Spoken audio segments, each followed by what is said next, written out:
Good afternoon. You have the dubious honor of being my first in-person group that I'm speaking to since February 2020. So it's a bit weird. You know, I think Zoom has become a bit of a safe place for me, so I hope you'll be a kind audience. I was really excited when Jacques contacted me and asked me to come and speak. As he says, I am a bit of a friend, I think, to your institute. I studied meteorology at the engineering department at the University of Pretoria. So I kind of have I won't tell you how long ago that was, because then you're good at maths, so you'll figure things out. But it really is an honor to be here. And I was really excited also about the conference theme called Steps, because I think, as most of you as well, the last, let's say, 18 months have been difficult. And I think all of us have experienced things that caused us, to some extent, to reevaluate our lives and what matters and what our next steps ought to be. You know, I do a lot of work in corporates, and I find many, many people who are really questioning whether that corporate ladder they've been climbing for so long is really worth it.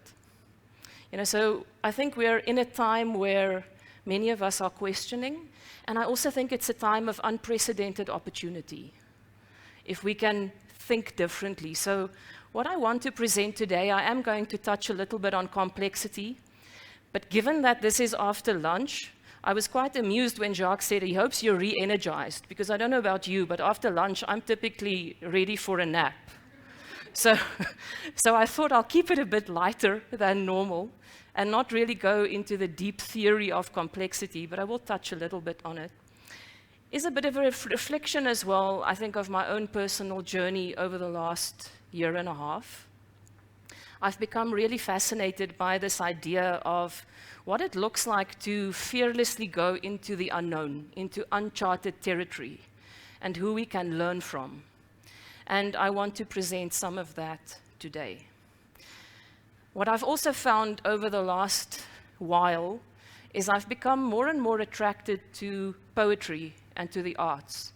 I find that, you know, given the current circumstances, theories don't really help me much. I get so stuck in my head, you know, and I don't know about you, but I've experienced a bit of a crisis of sense making, because there's just so many things going on that I can't make sense of.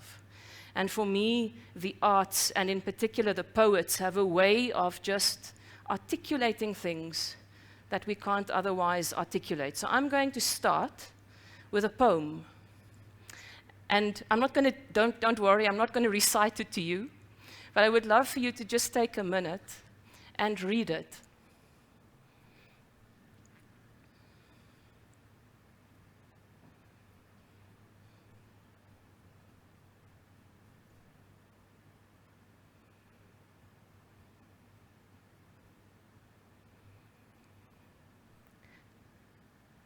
So even before COVID, this really resonated with me. This idea of there not really being a path, and that we make the path by walking. And for me, this is a bit of a call to adventure. You know, I think somebody, or some people might find it a bit scary, but I think it's really exciting. You know, when things are uncharted, when we're in completely new and uncertain territories, that's also where completely new things become possible. And the way that I think about the last 18 months and some of the things that I've seen is that some really fundamental beliefs have been challenged for many of us. I don't know if you also have noticed how often the word normal has come up. So in the beginning, it was, when are we going back to normal? Then the question started, so what is the new normal? Are we in the new normal?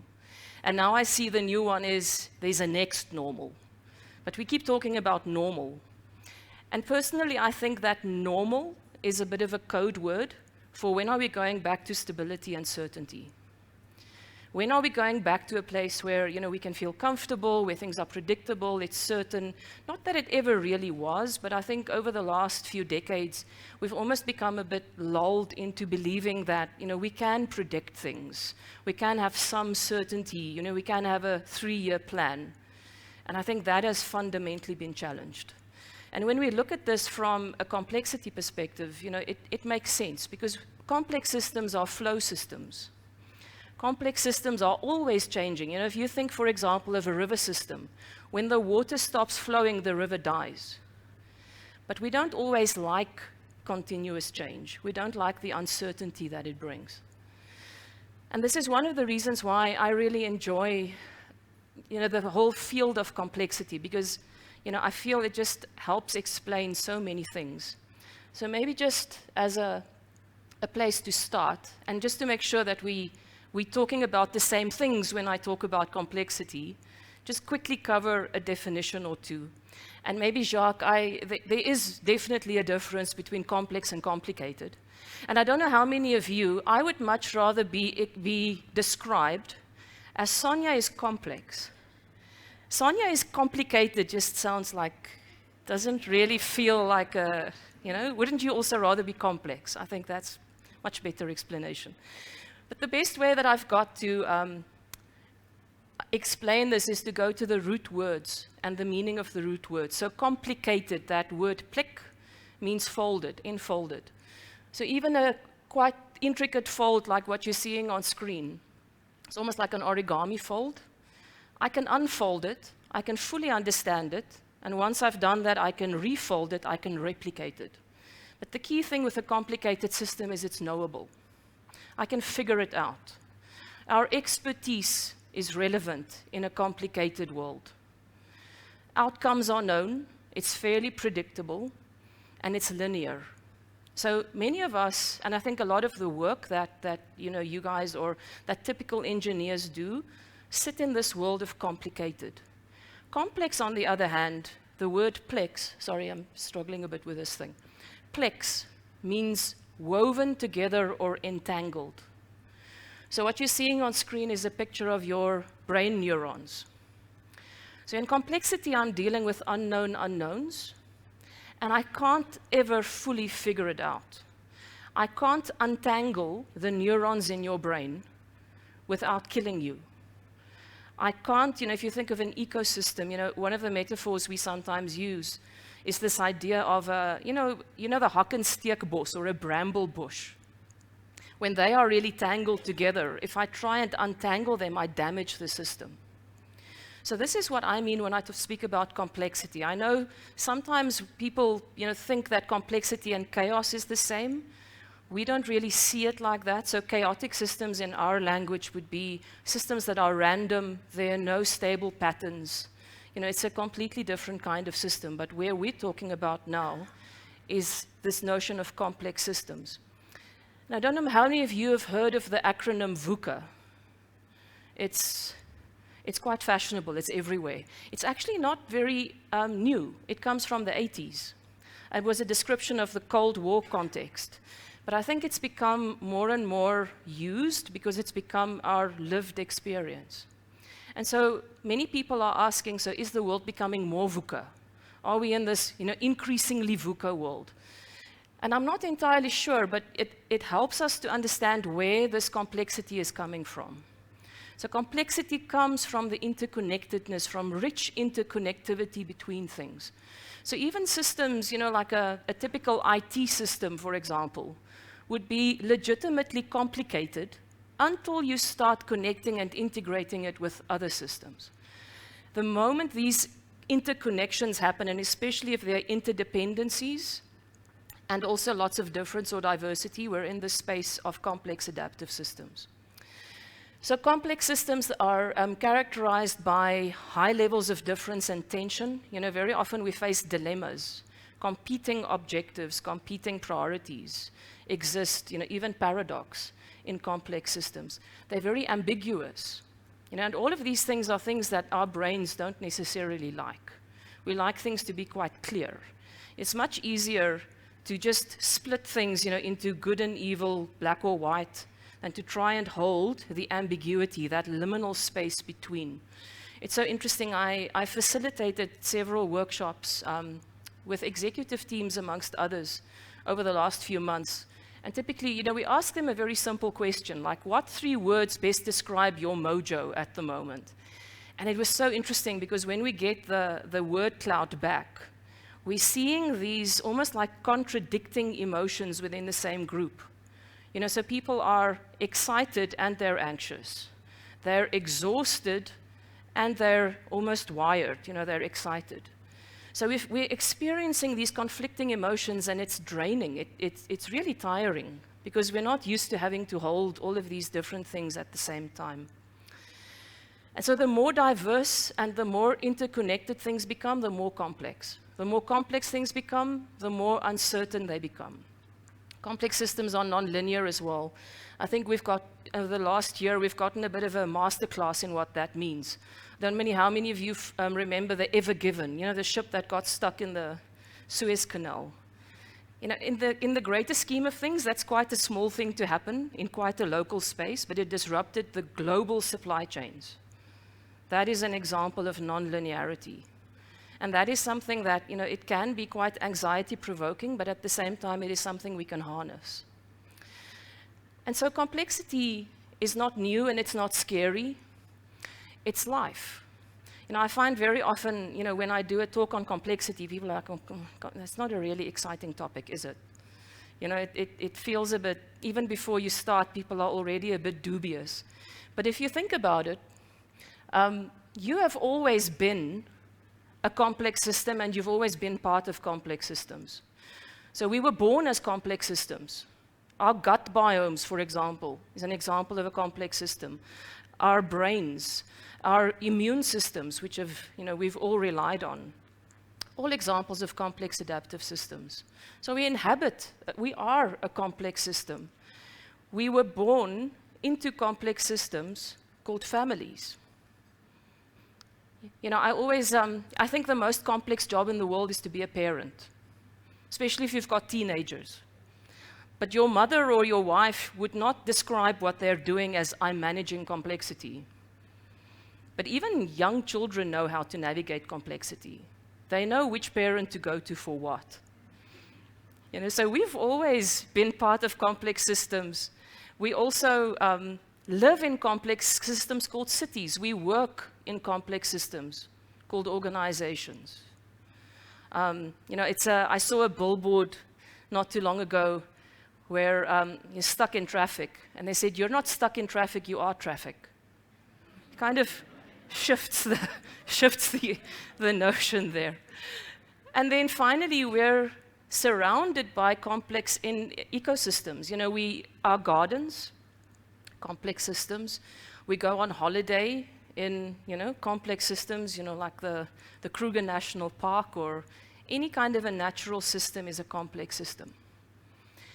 And so we've all been navigating complexity ever since we were very young, but for some reason, when we step into the work context, we tend to forget about all of these skills, and all of a sudden we imagine that we're in a world that we can design everything, that we can predict, that everything is certain. So it's almost like we switch into a completely different way of thinking.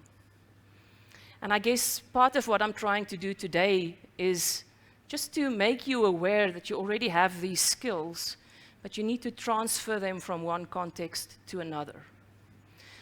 And it's not to say that everything in the world is complex. We'll get to that as well. But I found it quite interesting over the last few years, whereas we never really saw complexity written about in the kind of mainstream business trade papers. It started to become a bit more fashionable. So the Harvard Business Review, for example, have published several articles over the last few years on complexity, but it's interesting. It seems to always be, there's a verb that goes with complexity that's got something to do with taming complexity. I think that was the last one.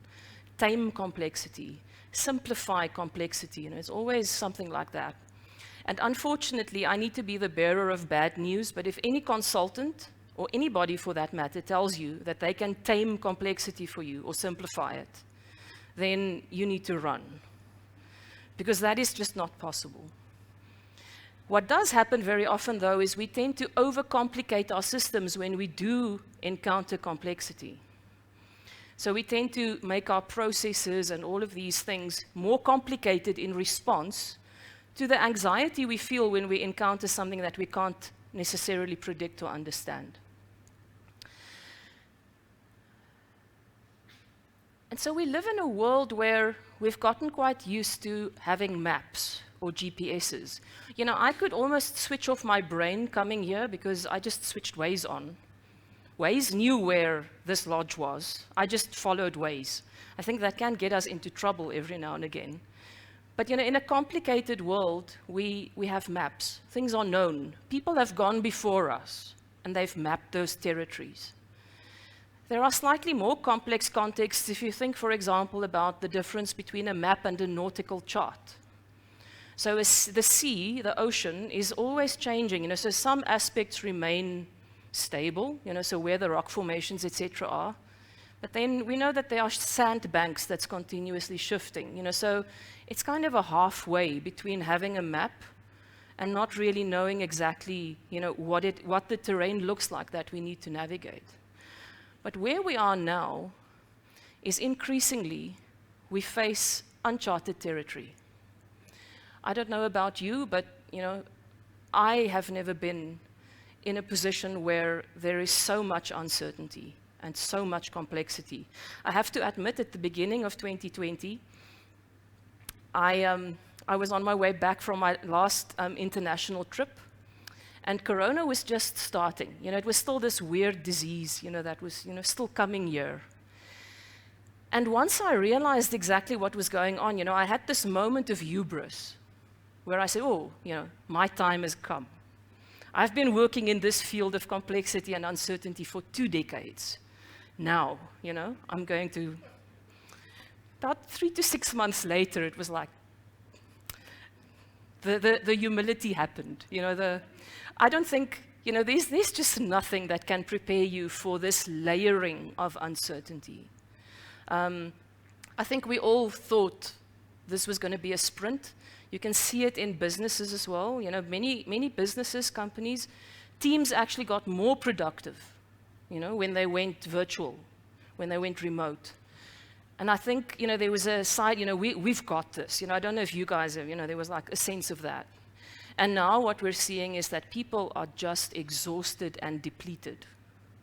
And now they're starting to talk about, now we need to go back to the hybrid workplace, you know, all of these things.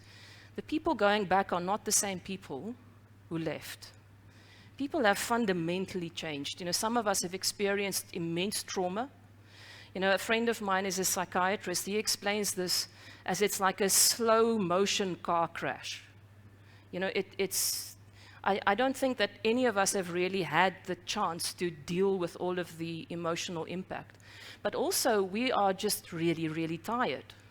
You know, in many companies, the targets and the way that performance is measured hasn't changed. So we've been forced to work from home, you know, with little kids everywhere. Everything has changed, but they still, the expectations are still the same. And that's why we're already starting to see the emergence of a new pandemic, which I believe is a mental health pandemic. We're starting to see burnout at levels that we haven't seen before. And so this is where we are at the moment. And I think I don't know how you guys feel about global warming. I know that's also a contentious subject. But I think what we have now with Corona is going to be tiny compared to what's coming. And so we really need to learn how to be in uncertainty and how to think radically differently.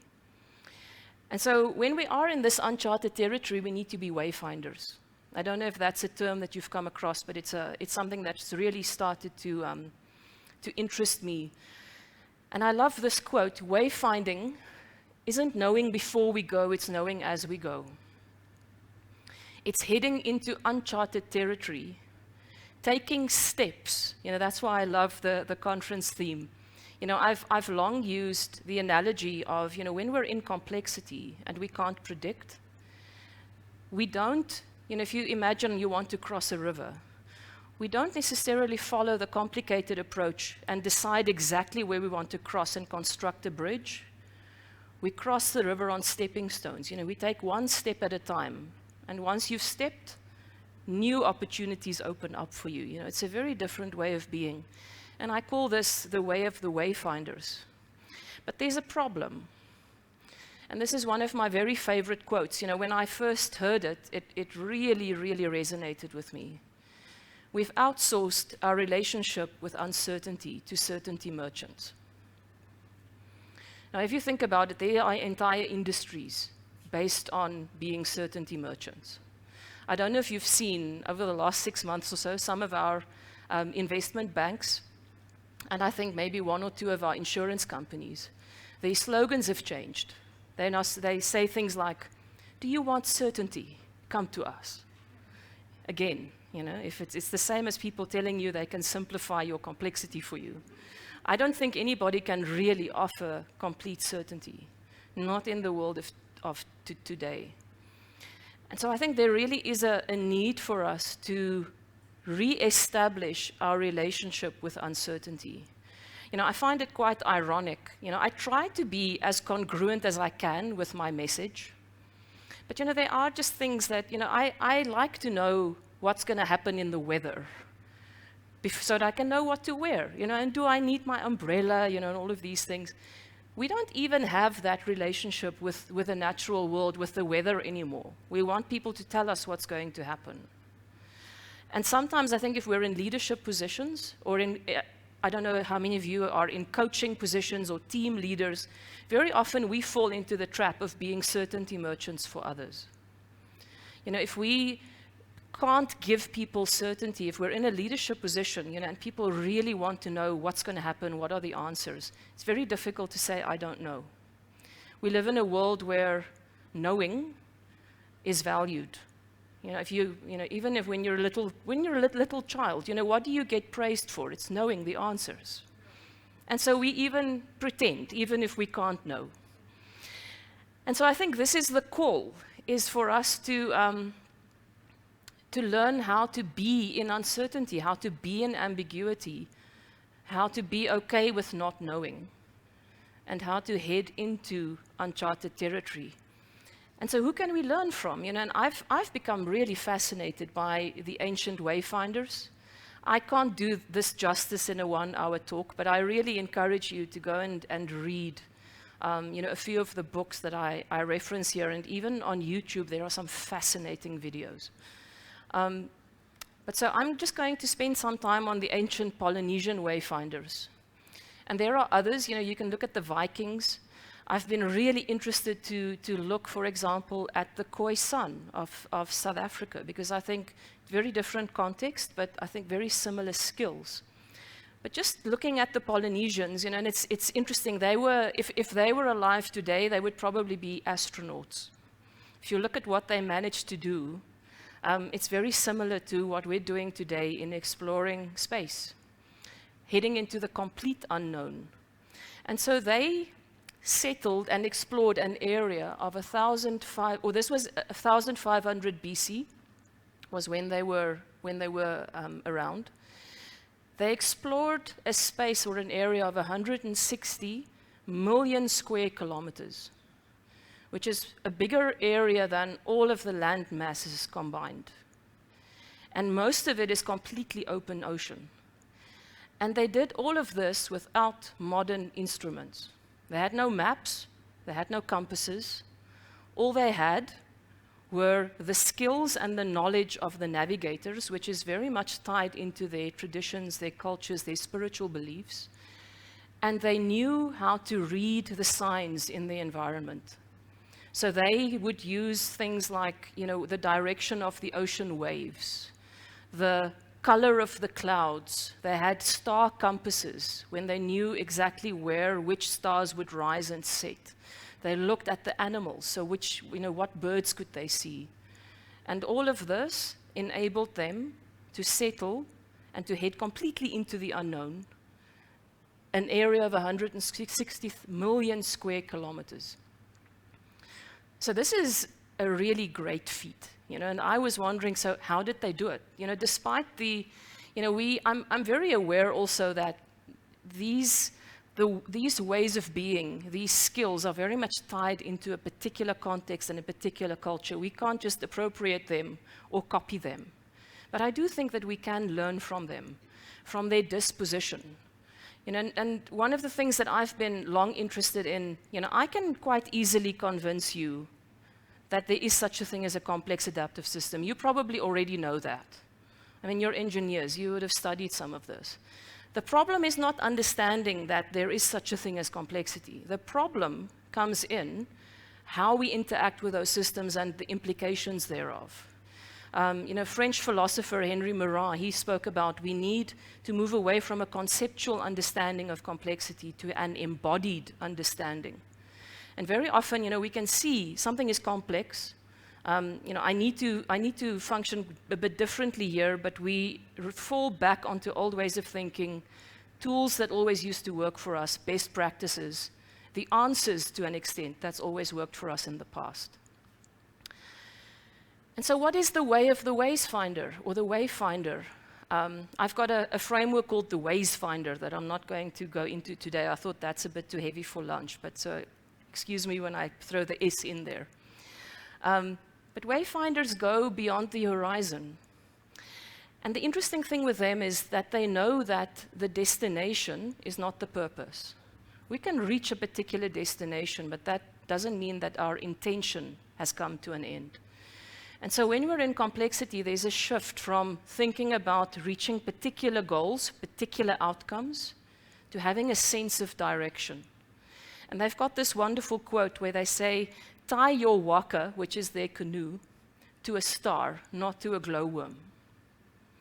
And one of the reasons why I wanted to speak about this today is I think this is a message that you can use personally, but it's also something that you can use in your work context, in your teams, even on an organizational level. But this idea, I think, to some extent, notions of purpose have become a bit watered down. It's almost overused. But what is that direction that we're setting? Not the short-term destination, not the short-term goals, but what is the star that we're hitching our canoes, our wakas to? What is our intent? And this is where it starts with the Wayfinders. And then they have three key capabilities: sense, respond, and evolve. And sense and respond is quite a well-known way of acting when we are in complexity. But what I really loved, and this is a quote from one of the books, it's called Wayfinding Leadership. The authors are listed there. But they are paradigm pioneers. So the key thing is that they inhabit this notion of being wayfinders, but they're continuously questioning it. So they strive to see the world anew. And I don't know if you've ever tried this. I know relationship therapists, tell us, you need to try and see your husband or your wife or your significant other with fresh eyes. I don't know how many of you have tried that. It's super difficult. We fall into old patterns very easily. So this idea of how do we see the world anew, that is something that I've just been, really curious about.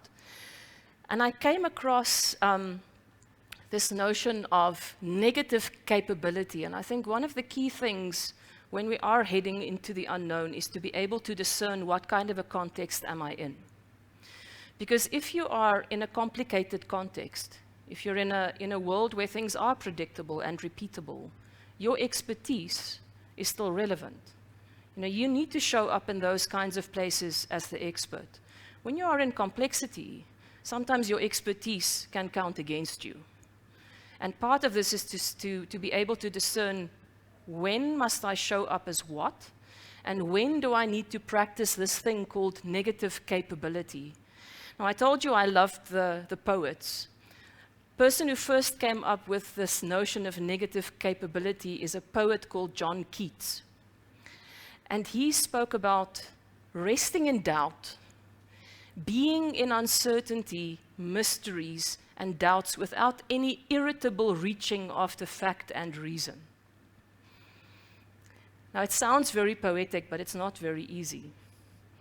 You know, it's fascinating. Another theorist called Wilfred Bion, he spoke about this as letting go of the history of what you know, letting go of your future visions, what you want to happen, and just being in the moment with what is, seeing what is as it is. And then he spoke about this wonderful idea of when you can be in that space of negative capability, there are thoughts waiting for a thinker. It's almost like there are thoughts around that if you can be in the present, will come to you. And I think that this is something that we really need to practice now, because our current ways of knowing and our current solutions will not take us into the future. They are not up to the challenges that face humanity. And so we really need to think about, without letting go of everything we know, how can we be available to thoughts waiting for a thinker? And so this requires sense and response ability.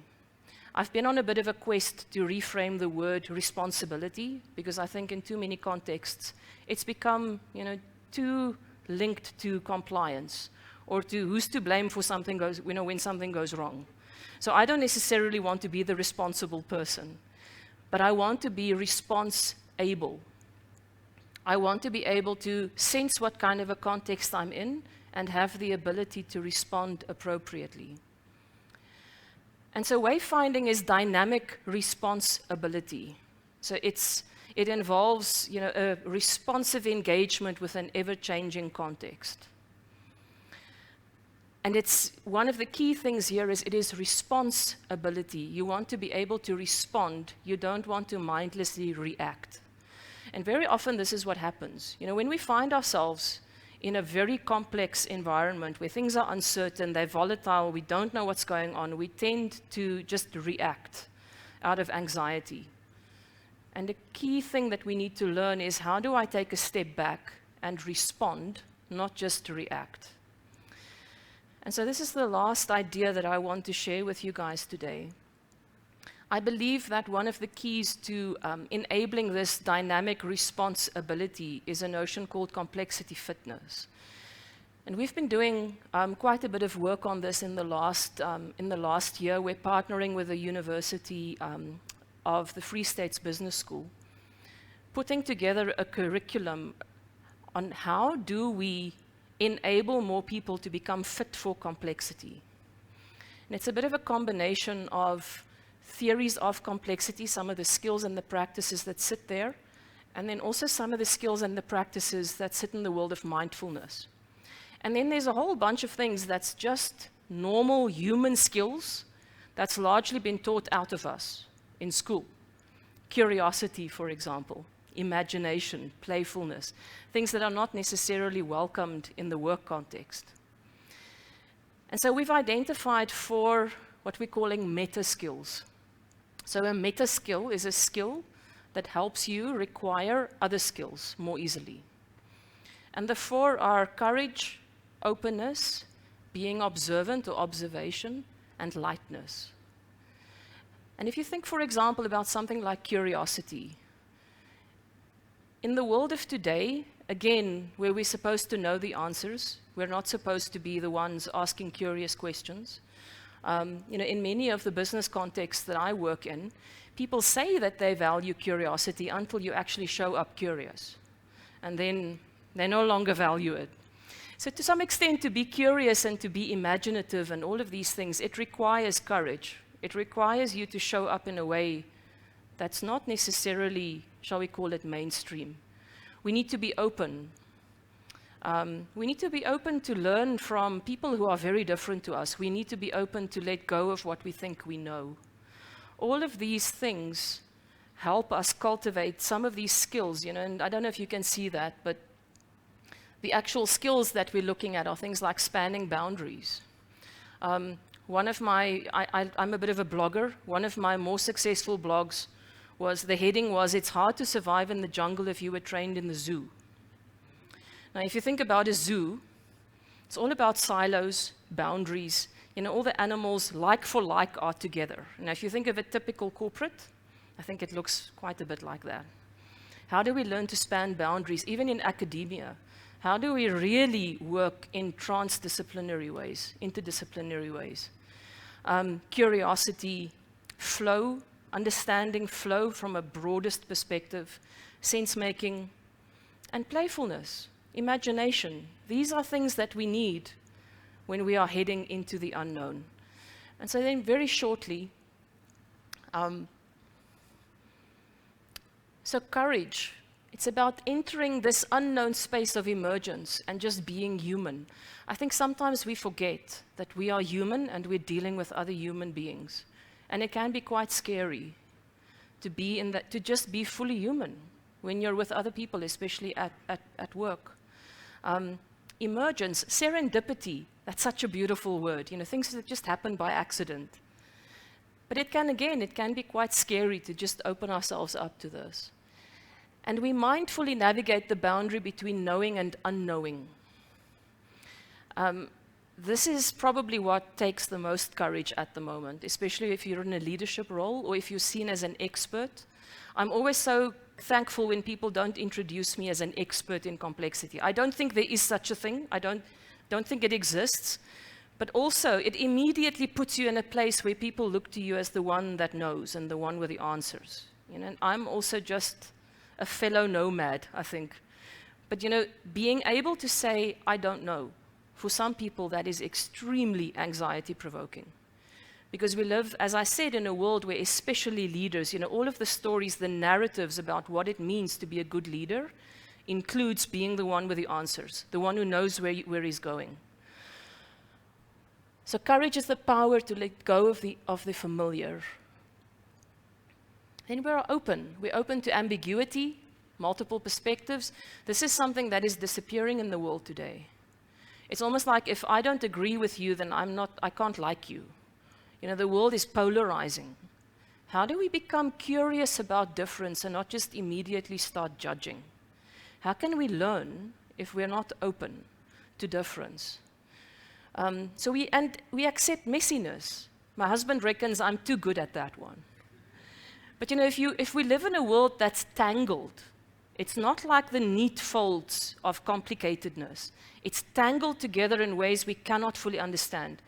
We have to be able to embrace messiness, you know, to muddle through when we have to, because things don't exist in neat and tidy categories. Those of you who work with end clients, with consumers, you would know that. They don't care about our categories and the marketing segments we put them into. They don't act the way that we tell them to act, just because we've put them in a category. I really love this quote. It's by Adam Grant. I'll send you the slides so you don't have to furiously copy down, but he says, unlearning is how you keep up as the world evolves. So can we learn and unlearn? And the second last one, we're keen observers. We're present. So we observe not only the situation, we also observe our own responses. So we notice moments, we notice patterns. In complexity, we're dealing with patterns.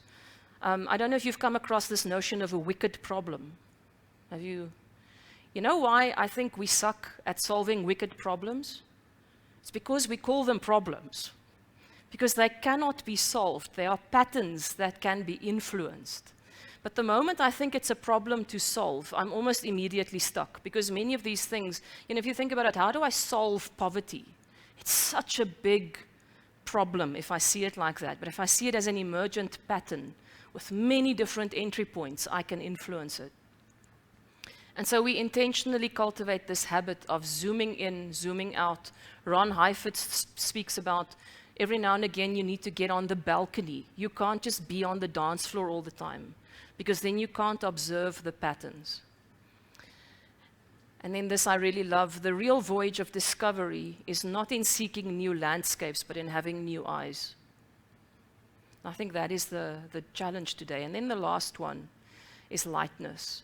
So we don't take ourselves or others too seriously. We hold our own opinions and our knowings lightly. And we show up with humor and playfulness, with a value for beauty and mystery, and every now and again for non-doing. We just came back from the Kruger, and leopards and lions understand non-doing. I don't know if you've seen, they're like super lazy, and especially if you want to take a picture of them and you just want them to open their eyes and they just couldn't be bothered. We don't rest enough. We don't give ourselves time to think and to process. We can't just keep running all the time. And playfulness, I think play, imagination, they're just such integral parts of what make us human, but we've relegated those to the world of children. And I think if we want to respond to the challenges that's facing us now as humanity, we need to reconnect to those things. So the creation of something new is not accomplished by intellect, but by the play instinct. This is by Carl Jung. And so this is one of my very favorite quotes from the books. This is called Wayfinding, but they say, maybe wayfinding is an activity that confronts us with a marvelous fact of being in the world, and calling us to renew our species' love affair with freedom, exploration, and place. And so where we are today is it can be anxiety-provoking. Things are uncertain. We don't know what's coming. We can't predict. But at the same time, I think it's a place of unprecedented opportunity if we are able to become complexity fit and to step into this way of being, this wayfinding way of being. And so I started with a poem, and I'm going to end with a poem. And I want to invite you to read, and if a piece of this poem speaks to you, note it down. And as you're going through the rest of the 3 days, reflect on this, because this is by one of my favorite poets. He's a Celtic poet, an Irish poet, and it's called Start Close In, and it's about steps. So I'm going to give you a minute. This is my last slide. I'm going to give you a minute to read, and as I said, note down and choose just one sentence even to reflect on over the next 3 days.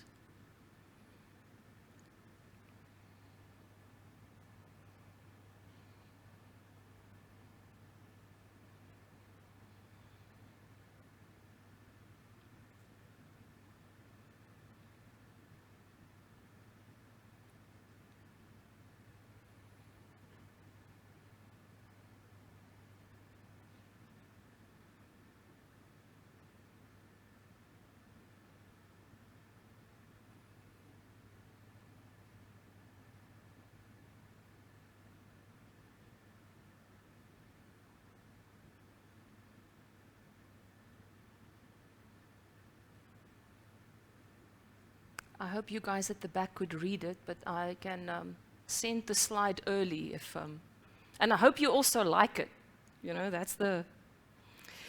So that's all from me. If any of you want to get in touch, that's my contact details. I think there's time for questions, Jacques. I'm not good at keeping time. I've gotten used to seeing the time on Zoom. Now I don't know where to look. So I hope I didn't run over.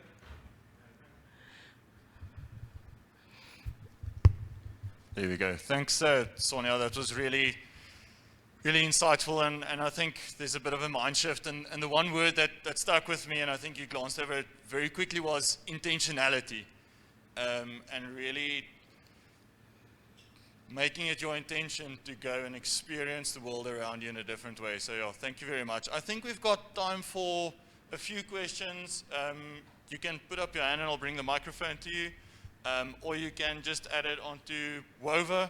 Sonja is also on the app, so she'll be able to answer the questions, and I'm sure she'll take some time later on to answer those, and you can also meaningfully engage with her there.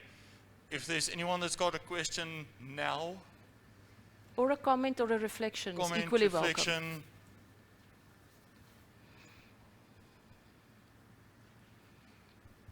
There we go.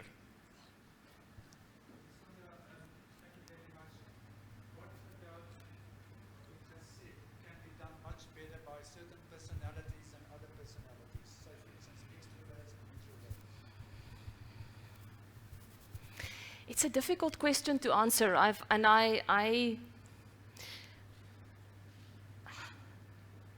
You know, if you think about it, when we were little, we were all curious. I don't think any of us were not curious. But I do think there are some people who just really value certainty more than others. But I don't think it is, you know, if it is linked to personality, you know, then it becomes something that only some people can do. You know, and if you think about it, as I said earlier, managing complexity, being a parent, is one of the best examples of managing complexity. And being an introvert or an extrovert or having a different kind of personality does not necessarily impact on how good of a parent you are. And so I think everyone can do this. I think for some, the journey is just a bit harder because, you know, for some there's more anxiety. But you know, to be fair, I don't think we have a choice. I think that the external context is forcing us at the moment to reestablish that relationship with uncertainty and, you know, take baby steps. It's one of the things that we're experimenting with the University of the Free State is, can this be taught? Can it be catalyzed? And I believe it can. I don't think complexity is only for certain people. I think we all already know how to do it. I'm not sure if that helps, but...